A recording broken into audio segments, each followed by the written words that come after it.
Today, answers matter more than ever before. That's why IBM is helping businesses manage customer questions with Watson Assistant. It's conversational AI designed to work for any industry. Let's put smart to work. Visit IBM.com/Watson Assistant. Empire.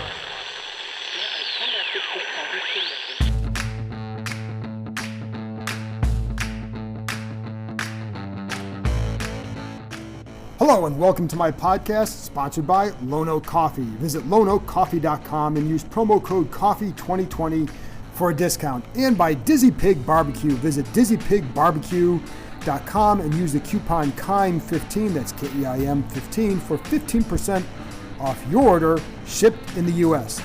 Good time to order some holiday gifts for your family or friends. Take advantage of the discounts, folks. Today, a victory podcast. I'm joined by Michael Phillips from the Richmond Times Dispatch as we talk about the 25-3 win over Dallas. What does this win mean? What should you feel good about? Some differences in Antonio Gibson and a lot more. Don't forget, you can read my work on ESPN.com. I have an analysis up on the game right now. You can follow Michael on Twitter at MichaelPRTD. Before I share my conversation with Michael, I want to give you my observations. Let's start with the news on safety Landon Collins. I was told after the game that the fear is that he has torn his Achilles and will be out for the season. He will undergo an MRI Monday to confirm the news, but the team is expecting some bad news. Michael and I discussed this more, and you can get his opinion then, but with a young defensive group, you hate to use anyone like this. He wasn't playing great, though today was his best game, but it's also what he means in terms of his preparation, etc. He's a worker, he's a studier.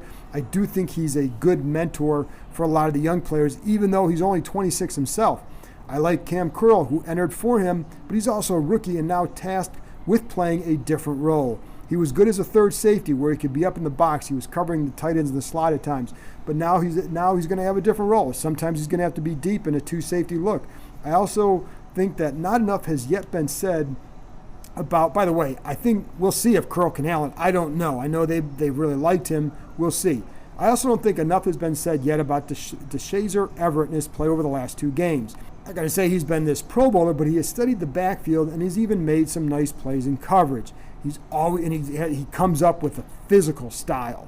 He's always been someone who fits the description of a good backup and a key special teamer. But now he's getting an extended chance to prove that he can be more, something I think he's always wanted. He can also play Collins' role in various situations, and that's because of what Kendall Fuller offers, assuming that Troy Apke doesn't go back in. Now, Apke did go in the game later, but he was up near the line of scrimmage when I saw him in there. They also use Fuller again today as a safety in obvious passing situations, something they've done in recent weeks. I recall a couple times in particular today, and one time where they did that, and one time where he took away, I think it was on a fourth down play, where he took away an option for Andy Dalton with the way he broke on a potential target. Fuller is smart, but what he does is he gives Washington's defensive coaches a little bit more flexibility that they'll need with Collins likely done for the year. And I talked briefly about this with Michael too, but I never saw Collins getting traded at the deadline. Teams just aren't going to give up that much for him, plus take on that salary. I know a lot of you want to see some vets traded and to help with getting more picks for and more assets for the rebuild, and they're always going to listen. That's always true with them. Just like with the Chase Young pick, they were always going to listen for that number 2 pick, but it has to be the right offer for the right person, et cetera, et cetera.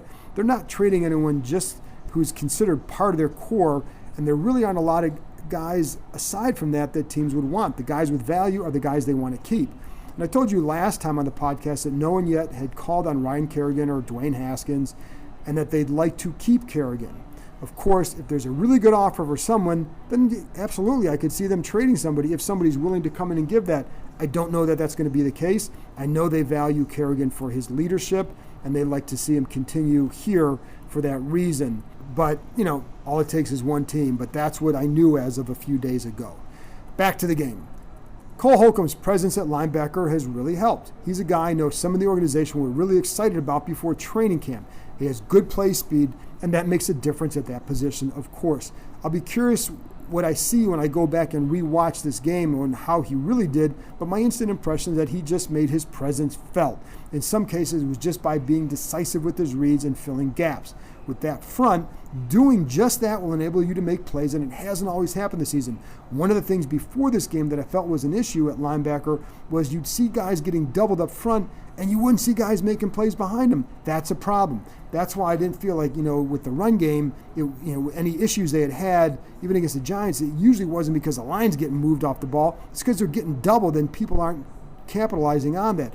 They were slow to react, etc. So I thought that was something that it seemed like Holcomb did well today. The way he blew up Ezekiel Elliott on that one blitz, the sack was huge. His interception was just a nice reaction play. It's funny, too, because in college, he was a big film study guy. It helped turn him from a nobody into a draft pick. He's never needed to be pushed into watching film. But in college, when you watch film, in the NFL, you study film, and there's a difference. And I think guys always come here with that, and learn the difference. But the baseline for him is that he was already somebody who watched a lot of it. So it wasn't like he had to be pushed to watch film. He just had to learn how to process what he was seeing in a better way to help him make more decisive plays on the field. And I think we've seen that. He said that was something he paid attention to during his time on the sidelines when he was hurt this season. It's making a difference. If he can play well, it gives Washington another building block moving forward, and that would be a good thing. On that film stuff too, one of the guys who I think has helped with that is John Bostic. I think I've told you this before, but Bostic is a really good mentor for someone like him because he knows how to watch film, and he's a big film junkie himself. Those two running back sets were nice today and played a factor on two big runs by rookie Antonio Gibson. Michael and I again talk more about Gibson, but I want to talk about two plays in particular. On the touchdown, what I loved is kind of similar to that 40-yard run as well. They used J.D. McKissick to run one way on the touchdown. He ran out to the right, and they came back to the other side with Gibson. On that touchdown, linebacker Jalen Smith bit hard on McKissick's action. And basically that took out someone who could have helped on a cutback run. Smith wasn't alone in getting fooled by that. It looked like half the Dallas defenders went with McKissick and with the action of the line, but that was key. I also liked that Gibson pressed the hole a lot better on this run. He got 1 yard depth behind the line, sucked into the defenders to that side, and cut back through the opening. Again, without Smith it became a lot easier run. Just a nice play. On the 40-yarder, again, this time McKissick goes to the left. Gibson runs behind the line, gets the ball, and Jalen Smith gets out of position again. So again, when there just takes out one fast guy from being able to fill a gap on the outside. Now, Wes Schweitzer and Cam Sims led Gibson around the right end. Sims didn't throw a massive block on the play, but he got the corner to widen simply by being in the right place. It's a bad play by the corner, but a nice job by Sims being there, and that mattered. But it was the use of those two running back sets with real threats that I think helped. Also, it was clear that they felt they could target Smith in the run game, and it worked. I'll have to rewatch some more definitively on what Cornelius Lucas did today at tackle, but here's what I know. The line did its job.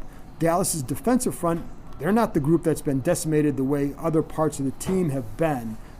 It's not a great group, but it does have some talent up there. I thought he might have some issues with Aldon Smith, for example. I'll go back to free agency. When they signed a lot of guys, the whole point was to improve their depth. Too often in the past, if they lose a lineman or two, it was cause for major alarm. Listen, it still is depending on the guy, but while some of those players might not be quality starters, they are quality backups. And what they did was what quality backups are supposed to do. They came in and held their own, and they were able to go out and play winning football. I think part of the issue here is they have more guys who fit the backup depth description than being guys who are going to be good starters, not just in the line, but in other places. But depth is needed as you build. And again, that was a key focal point in free agency, and I think you're seeing that with guys like Wes Schweitzer. Came in, he's done some nice things, filling in at multiple spots. He's going to struggle at times in pass pro. He's a backup here for a reason, but he can fill in and give you a quality showing. They did not have that always in the past. Certainly not with the depth that maybe they have now. I'll be honest, I wasn't impressed by Lucas this summer at all, but today he had a quiet game, and that's a good thing. Again, I'll know more after I go back and watch, but they won the game. And I can't sit here and say, man, that there were multiple plays that I felt like he was just a liability. Didn't see that, but again, we'll watch it and see. But they got the win. I also liked what I continue to see from defensive end Montez Sweat. He had 2 sacks and now is 5 for the year. But really, it's more about him being a consistent performer on the edge, especially against the run. I don't think he has Chase Young's ceiling, not many do, but Sweat can be a very good player. I liked him a lot coming out of college, and I was shocked that he had dropped to 26. I know some of the health issues that teams were worried about with him, but when you watched him play in college, this is the guy that I saw that we're seeing this year. A lot of it, I think, he's benefited as much as anybody from that switch to a 4-3. I know Dallas's line was banged up, and Sweat was facing some backups, but so what? The group did its job up front, and Sweat was key with that. It's not like he had been playing poorly and suddenly had a big game. No. Sweat has been playing well and playing consistently, especially against the run, but he continues to develop as a pass rusher, and so him getting those sacks, it was good to see. But again, you have to be encouraged by the play of not just him, but Chase Young. Young continues to get doubled and chipped a lot, but he's also in the backfield a decent amount as well. So again, those are building blocks that you can be excited about. Finally, what does this win mean? Just like after the Philadelphia win, I'm not sitting here and changing my thoughts on where they're headed right now, partly because the second half of the schedule looks brutal. But what I do like is they haven't splintered as a group, and it helps that there's a lot of young guys and that they respect their coach. Look what's happened in Dallas. There will be some issues with that coaching staff. It sounds like there's stuff is already trickling out. But here, it's a group that had lost 5 straight games, was coming off a game it should have won, lost in crushing fashion based on a decision by the coach. But I also think that players a lot of times have a different opinion of those kind of decisions than fans or even sometimes media do. They responded well in practice and Sunday. It doesn't mean they're now world beaters and that they're still in the early stage of a rebuild. Even if they somehow manage to win the NFC East at, say, 6-10, they're still rebuilding. What you want is to build a championship team, not a team that goes 6-10. Rivera has been clear that one of the things he wanted to change first is the mindset here, establishing what's acceptable and what's not. Again, I go back to that 2-point conversion. A lot of people didn't like it, but for him it was staying true to who he was and what he wanted to show the players, the confidence and all that. And I think I told you last time I had a story last week about the impact of those kind of plays when he was in Carolina. I suggest going back and reading it, some good insight from some of the former Panthers. Anyway, I like the way that this team has responded. Now, if they really want to show growth, they have to come out with a strong game against the Giants after the bye week. I know New York keeps losing, but they've actually almost always been in games. They just kind of find ways to lose except for one game. So it's not like they're in the same category as the Jets are now Dallas. Still, let's not get it confused. They're also not very good, and it's not a team that should sweep Washington, not twice in 3 weeks. But for today, Washington did what it was supposed to do, and there were promising signs throughout. Well, that's it for me. After this break, I'll be back with Michael Phillips from the Richmond Times Dispatch. I'm Tali Farhadian Weinstein. I'm a candidate for Manhattan District Attorney, and I'm the host of a new podcast called Hearing. It's devoted to in-depth conversations about building a better criminal justice system. You'll hear interviews with people like Senator Cory Booker, New Yorker writer Jayang Fan, and civil rights leader Ben Jealous. It's a new kind of political podcast where you'll hear a candidate, me, using her prosecutorial instincts to ask the right questions and share the answers. We're calling the show Hearing because I believe that real leaders listen. It's the only way we'll carve a path to a fair and fearless future. You will find Hearing wherever you get your podcasts. Brought to you by Pushkin Industries and paid for by New Yorkers for Tali.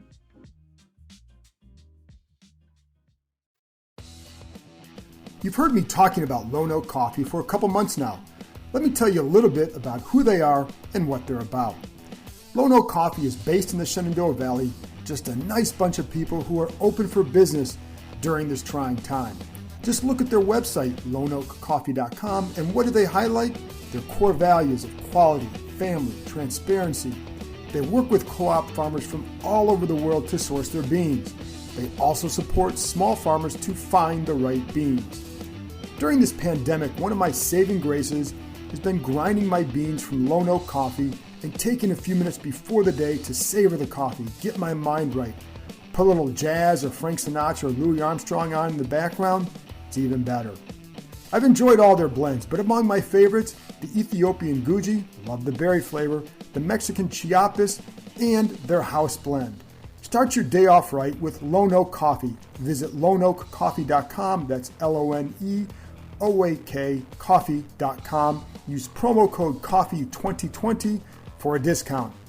You can thank me later.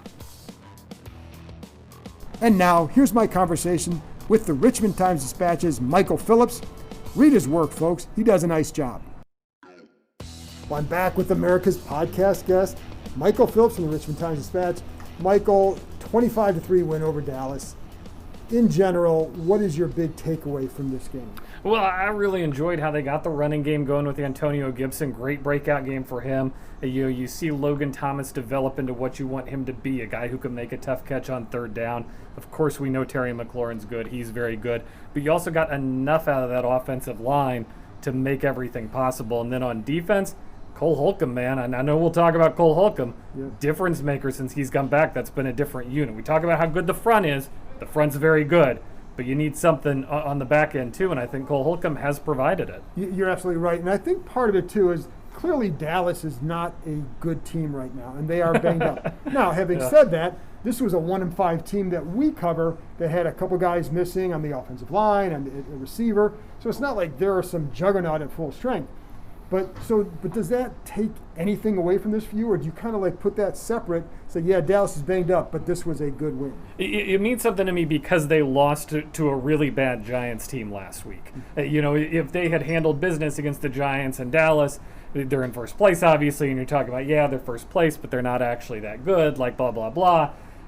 But they lost to a bad team last week, so handling your business against a bad team, that's a step forward as far as I'm concerned. Absolutely a step forward. I think the way they handled it, too, they blew them out. And we do need to note, wow, Dallas, man, what an awkward plane flight home that's going to be. Like, you sign McCarthy, and it's, hey, last guy didn't get us to the Super Bowl. Ray, go to the Super Bowl. Hey, you're not even going to the first place in the bad NFC East right now. I mean, you talk about a disaster going on down there. And I know, again, they have all these injuries and all that, but it feels like a much different situation than up here with a new coach here with Rivera versus a new coach there. You don't hear the players upset the way you are down there, and I think that's a credit to whatever they're trying to build here. You think? I listened into McCarthy's postgame a little bit because Ben DiNucci, JMU guy, getting the action, wrote about that, the old Richmond Times Dispatch. There you go.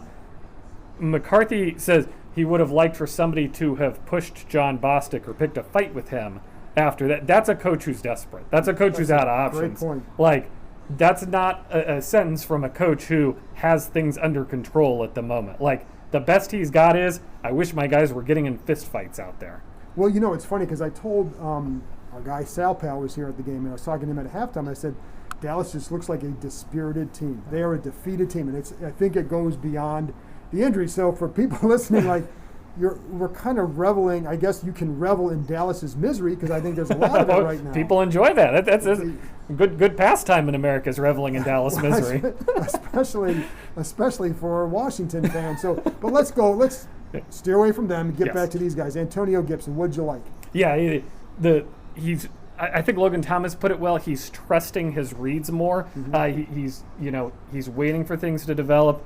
He's hitting the hole. And the offensive line gave him good stuff to work with, but he was also working with it. What I really loved from Antonio Gibson, twice early in the game, he's bottled up. There's a couple of guys on him, and he pushes forward to get an extra 3 yards. And I love that because that's not even why they drafted him. That's not even who he is. He does the other things. He catches passes. He does this. He does that. But that's a power running back move there to move the pile for 3 yards after they get you. That got me excited. Yeah, but that's a development for him, I think. Oh, no question. He's feeling more comfortable being a running back. You think about, like, oh, you're playing football, what difference can it make? Standing behind the quarterback is different than standing 8 yards to the left it's a different look. It's a different feel. The game reveals itself differently from that position. Same for Logan Thomas. You don't just move from quarterback to tight end. It's a different game being played at a different position. I think it's fair to expect there is still learning curve for Antonio Gibson, but what a great step forward to see him excel as a running back. And it's funny that you bring that up, because with Logan switching from a couple years ago, I think there's always this assumption for some people, well, if you can't make it this position, just switch. It's not that easy. It takes a special guy, I think, to be able to do that. And you see it, obviously, it does happen, but it's not easy. And so for Logan, as a former quarterback, there clearly was a level of athleticism that he could bring there, but he's still learning too. And I think you start to see more and more. It's all, I think, with him too, it's a matter of trust. The quarterbacks do seem to trust him. I think what's cool is you see Haskins trusted him, and Haskins really liked him as a guy who would be there for him. You say, that's great. Those two guys have a connection. We move to the next quarterback. Kyle Allen really likes him. Yep. And by the way, I think Alex Smith likes him too. We just haven't seen that play out in a game. That's three guys who all say, this is my guy I can lean on. This is my guy who can make a catch. Now, look, Logan Thomas is who he is. He's not a long-term number one tight end in the NFL. He's a complimentary piece. But what a nice complimentary piece to have a guy, good locker room guy, trusted by the quarterbacks. He's not the star of a winning team, but he's on a winning team playing a role and making tough catches. I also like the way he ended his press conference today by wishing everybody a happy tight end day. Happy tight end day to you, thanks. Yeah, and I felt bad I didn't get him a gift. Which Lone Oak brew is the traditional tight end day gift? I'm going with the Guji Ethiopian bean. That's my favorite. It's a tough, gritty bean. There you go. And one guy who hasn't switched positions, you brought him up earlier, Cole Holcomb. What's in your eyes? What's the difference he's made? Yeah, and not playing those few weeks. So not everything on the field is because of Cole Holcomb. But one of the things that I think you would really notice this as well. Rivera always had a really good middle linebacker in Carolina. He had some great middle linebackers. Obviously, Kuechly comes to the top of that list. That's an important position. That is a position that sets the tone for the rest of the field, a position that can put other people in the right position to make plays. Quarterback of the defense, everybody says that all the time, of course. That's an important position, and not that he needs to be an all-pro like those defensive linemen are, but he's smart enough to make sure people are in the right situations. Absolutely. And I think, one of those other guys that they're losing from defense, Landon Collins, because like I was told that, earlier, likely a torn Achilles. Yeah. We'll find out for sure on Monday that it does not look good for him. What would that mean? What would that loss mean for this defense? He's been a punching bag for the fans, but you always say, if there was somebody better on the roster, they'd be playing. Right. This has been a meritocracy. Nobody's out there just to be out there at this point in the season. He was out there for a reason, and I was glad to see him finally make that big impact play that led to he didn't get the safety, but he caused the fumble that was recovered for the safety. DeShazer Everett got his nose in a couple situations today. That was nice to see. But, Collins, a veteran guy who I think he had underachieved this year. We can all acknowledge that. Had a rough week saying he only had 9 missed tackles. That was a laugh line.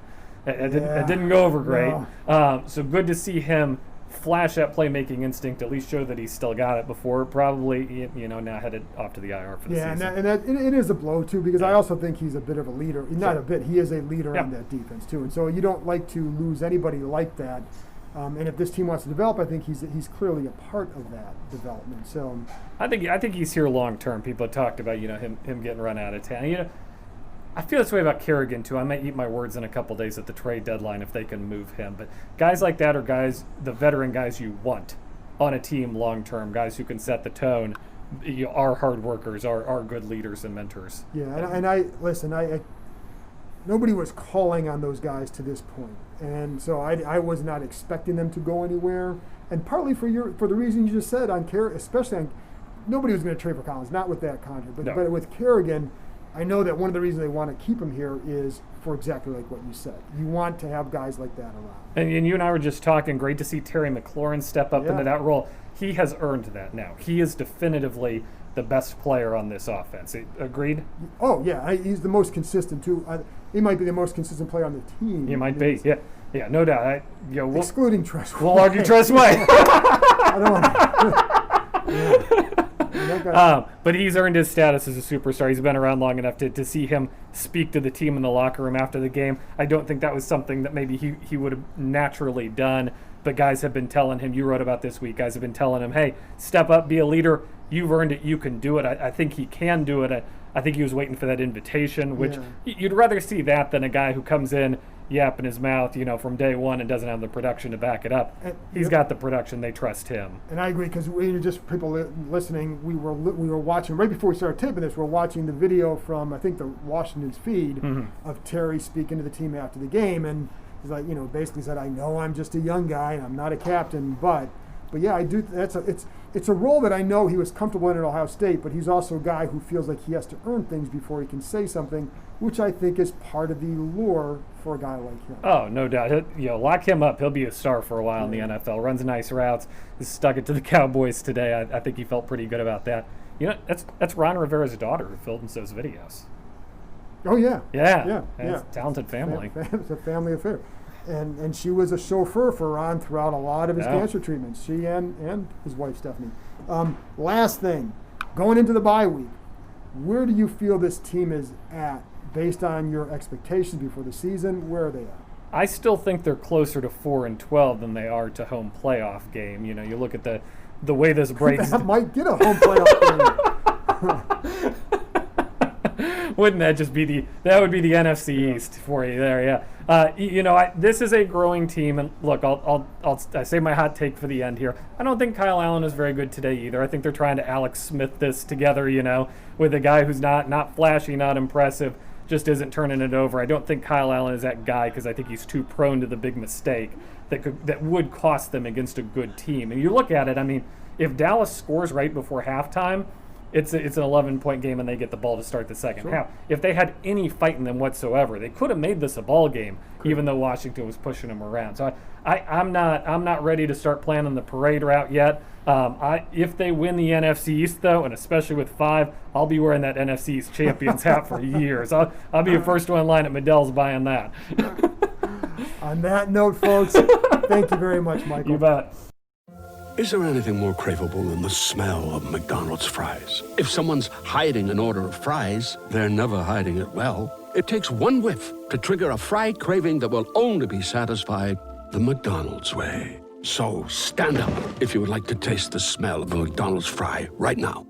Did you just stand? Because if you did, then you earned yourself a trip to the McDonald's drive-thru for your own steamy carton of crispy, golden goodness. Ba-da-ba-ba-ba. I used to love making all of my own spices. Now I love reaching for one of Dizzy Pig's craft seasonings. Based in Manassas, Virginia, they grind their spice combinations daily, and it's easy to see why they've built a loyal following over the past 20 years. Dizzy Pig owner Chris Capel has won 15 championships on the Pro Barbecue Tour using only their products. And I've heard from other pitmasters on the barbecue tour that insist on Dizzy Pig. If it's good enough for them, it's good enough for me. Just recently, I cooked a ribeye with their cow lick seasoning. Fantastic flavor. My wife really likes the mole and the Peruvian, and the popular Dizzy Dust is truly all-purpose. And if you're cooking turkey during the holidays, you have to use their Mad Max turkey rub. It's seasonal, so you can buy it now until January. With 27 different blends, there is a seasoning for just about any recipe or cooking technique. Get 15% off your online order shipped in the U.S.